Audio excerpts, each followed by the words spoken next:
evening. You've joined us right here on the India Development Debate. I'm Taneia Bhardwaj and we're coming to you live from our Mumbai studios. All eyes, of course, on the all-important MPC decision tomorrow. Will there be a softening of the monetary policy stance by the MPC when it releases the policy review tomorrow? That's really the question. Remember, this is the first MPC meeting under RBI's new governor, Shaktikanta, and economists and market players believe that the needle could shift from calibrated tightening to neutral, considering the benign consumer inflation.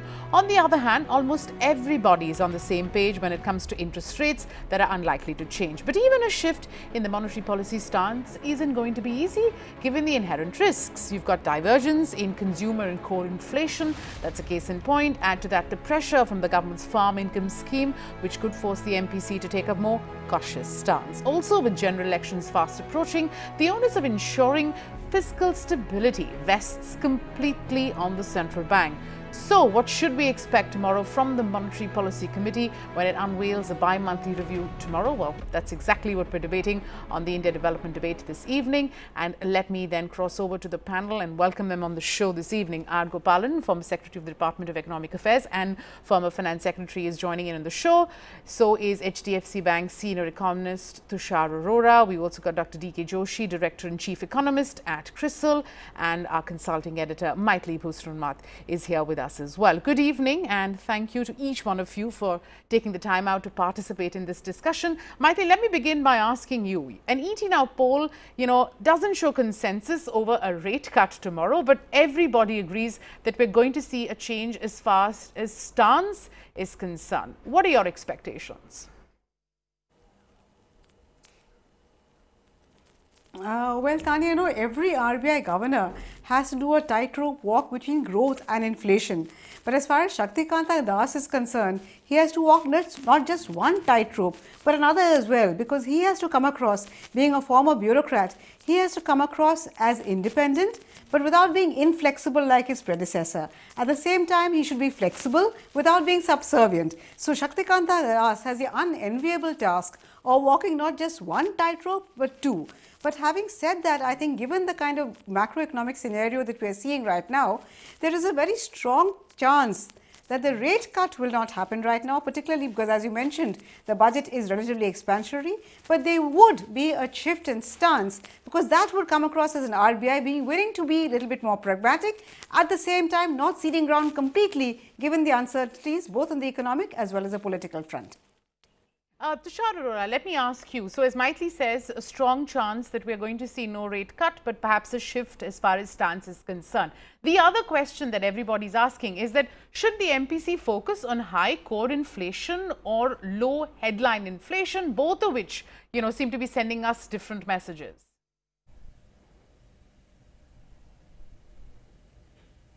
Well, we actually believe there is a strong likelihood of a rate cut tomorrow, and I won't really comment on the stance, because there is no debate on that front. I think everybody agrees that there will be a change in stance.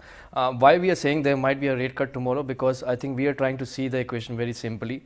The target of the central bank is the headline inflation, and the headline inflation has been below the target for 5 straight months. It is unlikely to breach the target for next 4 or 5 months, at least until June, July. There are downside risks to growth. And in that kind of a scenario, I think rate cut do make sense. And I think given the inflation targeting regime they are trying to follow, they would be only able to set the expectations right if they try and target the headline number, or follow the signals that comes from the headline number, which I think for a reason they've chosen this target. And I think they will go with this rule of whatever the headline inflation number is suggesting. Okay. Dr. D.K. Joshi, do weigh in. What is your own expectation? The MPC has reiterated time and again that its mandate is to anchor inflation at a level close to the midpoint of the target band. So to that extent, one can say that a rate cut is not at all asked. Headline CPI is our target, not core inflation, but yet it seems that something's going to be holding the RBI's hand back this time.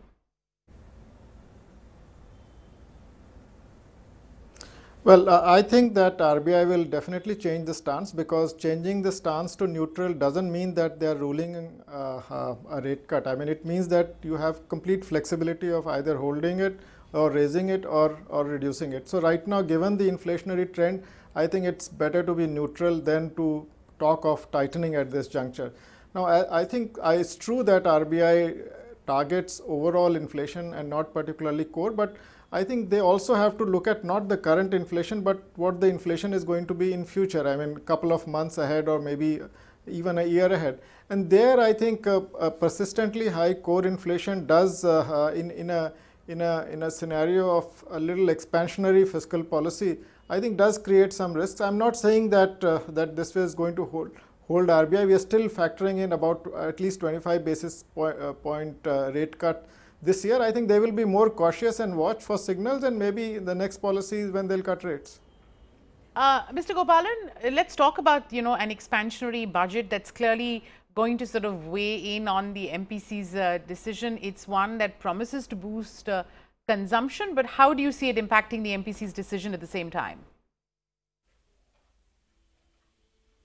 Well, I agree with the HDFC officer there.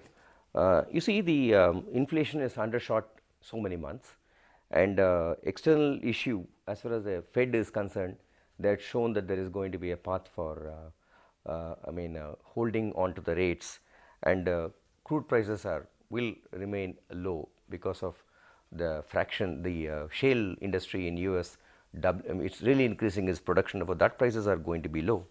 Bank credit growth, whatever one may say, I think it's low, especially to manufacturing and micro and small industries. And the trade issue China, I have a feeling that that is going to get resolved too. So uncertainties in a sense that are in a sense going away.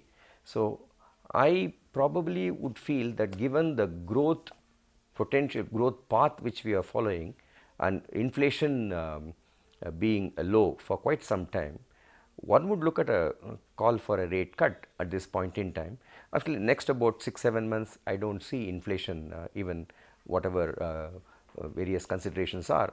I don't look at inflation inching up beyond the 4%. So I have a feeling that it's time we looked at this for a rate cut. But given the how the the deficit would feed into in inflation, there's going to be over a period of time, and possibly I think one rate cut immediately would augur well for all parameters. Maitli, your take on how the deficit will sort of feed into things. What bearing do you think the fiscal slippage will have on inflation, for instance? Oh, well, certainly, because the gross borrowing, and I'm looking at the gross, a lot of people look at the net borrowing, but frankly, one should look at the gross borrowing, which is 7.1 lakh crores against last year's 5.71 lakh crores. So that's a huge increase, because even though there are repayments, the fact is that if the government repays the money, there's no guarantee that people will again lend it back to the government. So the correct number to look at really is a gross borrowing target. As it is, we've seen over the last year, we have seen yield rates go up by close to 90 basis points. If you look at government's interest payments also, they are very huge. So given this kind of huge borrowing and the fact that there are lots of extra budgetary borrowing also, it's going to put enormous pressure on your yields. At such a point of time, I think the Monetary Policy Committee must be conservative, because if you have both expansionary and monetary, fiscal as well as monetary policy, that could be disastrous. So it might, to my logic, my mind, it makes sense for the MPC to wait, bide its time and wait and watch. Let us see till April what is the impact of the expansionary fisc, and then you can act, because monetary policy acts with a very long lag. The lag is as much as 4 to 6 quarters. So by the time you cut in, even if you were to cut interest rates now, it would have an impact maybe 1 year, 1.5 years down the line, by which time the expansionary fisc could already see inflation moving up. Because even though core inflation is not what you should look at, the fact is that capacity utilization is near full. So for all these reasons, I think any conservative central bank, and central banks by nature are conservative, should be very wary of the fiscal overhang and prefer to watch and wait. So, Tushar, how do you respond to that? Because, wait and watch clearly is not something that you're sort of batting for. So do you not worry that monetary policy decisions will be constrained by fiscal excesses?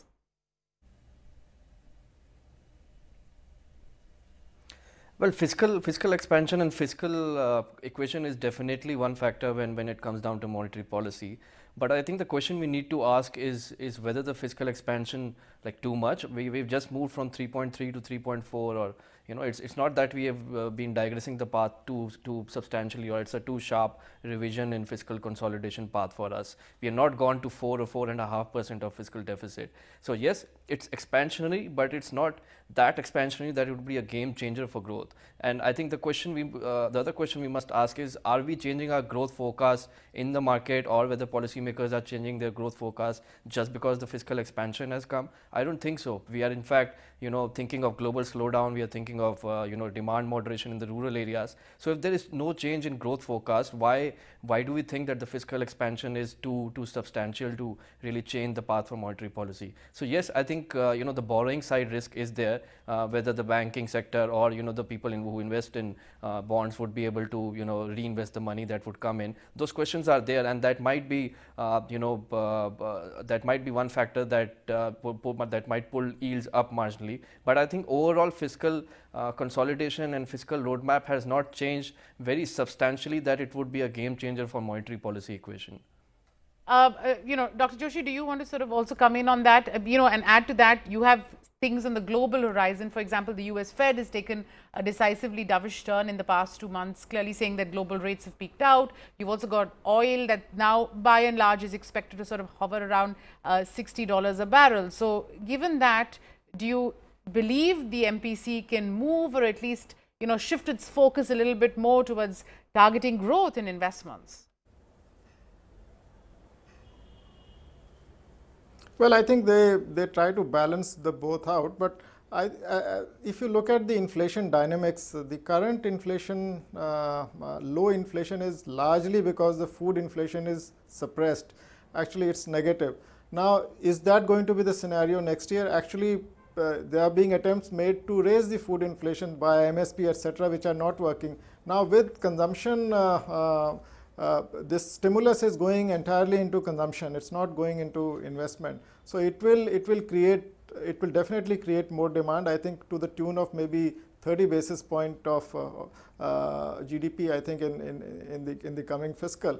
So clearly, I think there is, my sense is that food inflation is coming from a very low base, and I think it could see a significant, if not significant, it could see a normal level. So a normal level for food inflation would be around 4%, I would say.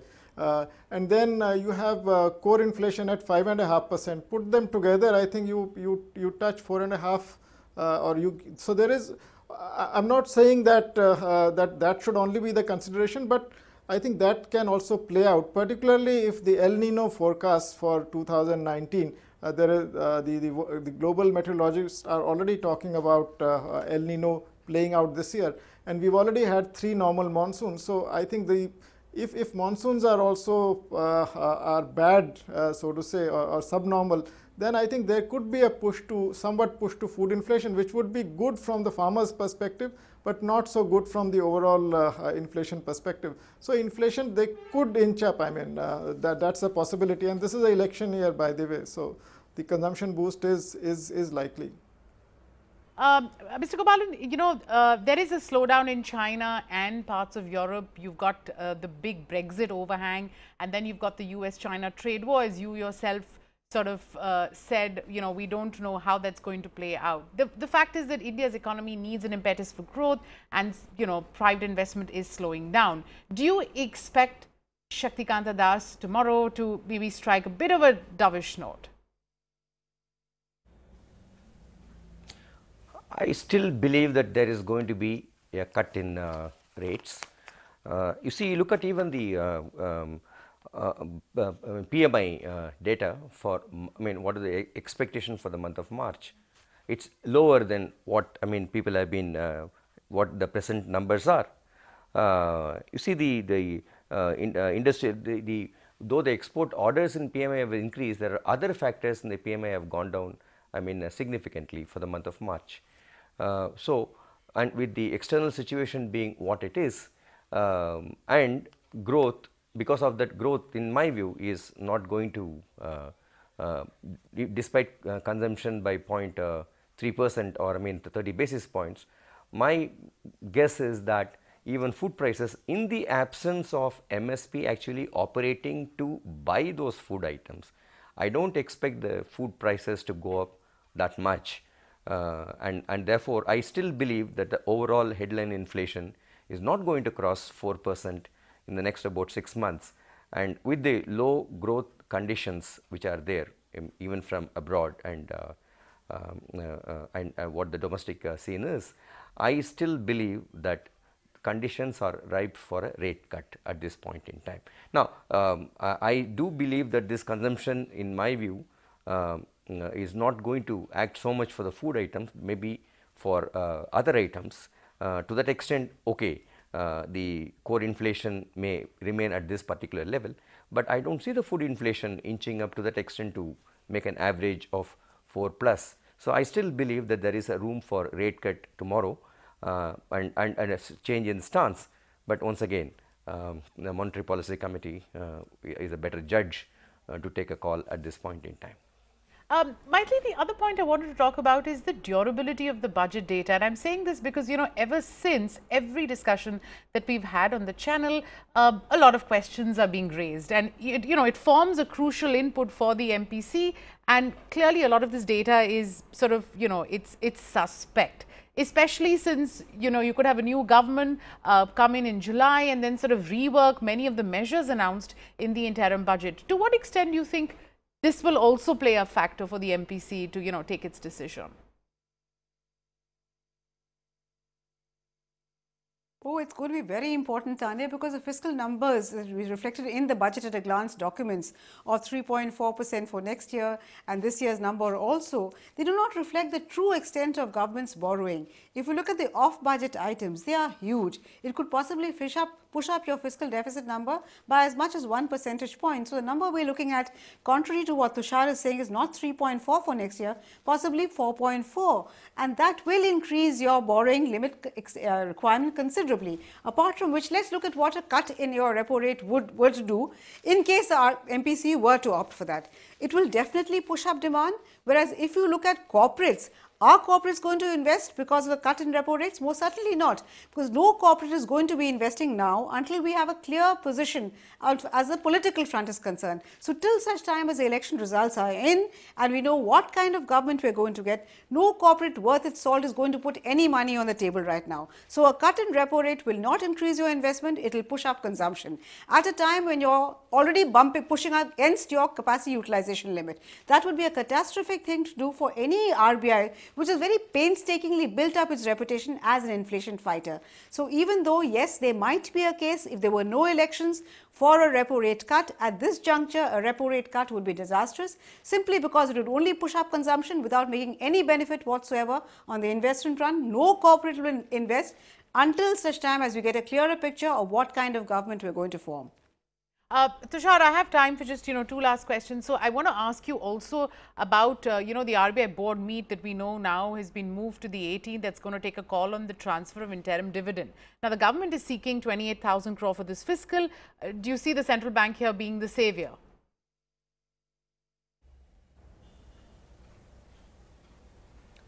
Well, I'm not really sure about the exact magnitude of interim dividend. I think it's left to the the audit committee, I think, but I think in the budget itself, and I think in the fiscal math, sorry, some sort of interim dividend has been penciled in. I'm not sure whether it could be as high as 28,000 crores or a little less than that, but I think some sort of interim dividend is something which markets are also working with, and I think that if it doesn't come through, I think that could be a downside surprise and it could affect yields a little bit, but some sort of flow is expected by the markets, I think. Dr. D.K. Joshi, very quickly, are you expecting somewhere the central bank to sort of bankroll the government's, welfare schemes? Well, I think it will. They'll. I don't think so. I mean, they will give the dividend that is possible to give. I mean, so it's up to them to decide. All right. With that, we'll wrap it up then on this edition of the India Development Debate. Maitli Busnurmat, of course, Tushar, Mr. R. Gopalan and Dr. D.K. Joshi, thank you so much. We'll, of course, be covering the MPC decision tomorrow. And remember, it's a departure from what we've seen in the last 2 years. We'll have a decision on our hands by noon. So keep it with ET Now. We'll slip into a short break and come right back with the second installment of the India Development Debate.